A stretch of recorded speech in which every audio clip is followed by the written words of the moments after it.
ನಾವೇ ರಾಮ ಮಂದಿರವನ್ನ ಕಟ್ಟುವಂತಹ ಕೆಲಸವನ್ನ ಮಾಡ್ತಾ ಇದ್ವಿ.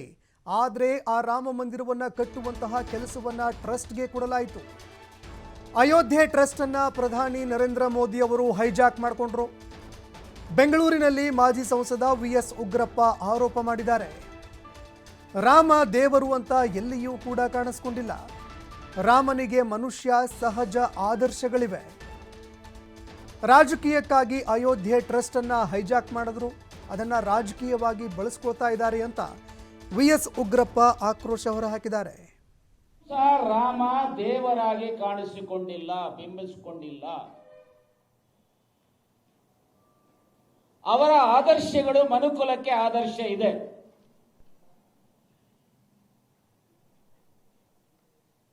ರಾಮನ ದೇವರೇ ಅಲ್ಲದೆ ಇರುವಂತ ಮನುಷ್ಯ ಸಹಜವಾದಂತಹ ಆದರ್ಶಗಳಿದ್ದಾವೆ. ಅದನ್ನ ನಾವೆಲ್ಲರೂ ಗೌರವಿಸಬೇಕು, ಪೂಜಿಸಬೇಕು, ಆರಾಧಿಸಬೇಕು. ರಾಮ ಎಲ್ಲೂ ಸಹ ದೇವಸ್ಥಾನ ಬಯಸಿದಂತವನಲ್ಲ. ಆದರೂ ದೇವಸ್ಥಾನ ಮಾಡುವಂತ ಹಿನ್ನೆಲೆಯಲ್ಲಿ ಫೈಸಲಾಬಾದ್ ಕೋರ್ಟ್ ಅಲ್ಲಿ ಕೇಸ್ ಪೆಂಡಿಂಗ್ ಇತ್ತು, ಲಕ್ನೋದಲ್ಲಿ ಕೇಸ್ ಪೆಂಡಿಂಗ್ ಇತ್ತು, ಸುಪ್ರೀಂ ಕೋರ್ಟ್ ಅಲ್ಲಿ ಕೇಸ್ ಪೆಂಡಿಂಗ್ ಇತ್ತು. ಬಹುಶಃ ಕಾಂಗ್ರೆಸ್ಸಿನ ಅವಧಿನಲ್ಲಿ ಈಗೇನು ಸುಪ್ರೀಂ ಕೋರ್ಟಿನ ಜಡ್ಜ್ಮೆಂಟ್ ಬಂತು, ಒಂದು ಟ್ರಸ್ಟ್ ಮಾಡಿ ದೇವಸ್ಥಾನ ಮತ್ತು ಮಸೀದಿ ಕಟ್ಟಬೇಕು ಅನ್ನುವಂತ ಆದೇಶ ಏನಿದೆ, ಆದೇಶ ನಮ್ಮ ಅವಧಿಯಲ್ಲಿ ಬಂದಿದ್ರು. ರಾಮಲಲ್ಲಾ ಪೂಜೆಗೆ ನಾವು ಅವಕಾಶ ಕೊಟ್ಟಂತವರು ನಾವೇ ಕಟ್ತಾ ಇದ್ವಿ.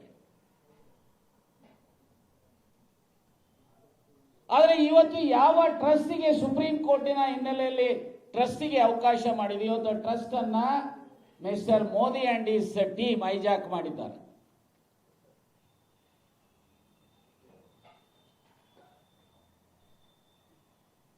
ಯಾವ ಅಯೋಧ್ಯೆಯ ಟ್ರಸ್ಟ್ ಇದೆ ಆ ಟ್ರಸ್ಟ್ ಅನ್ನ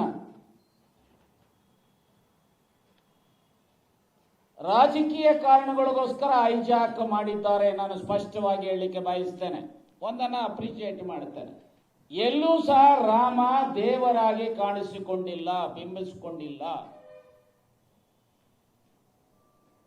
ಅವರ ಆದರ್ಶಗಳು ಮನುಕುಲಕ್ಕೆ ಆದರ್ಶ ಇದೆ.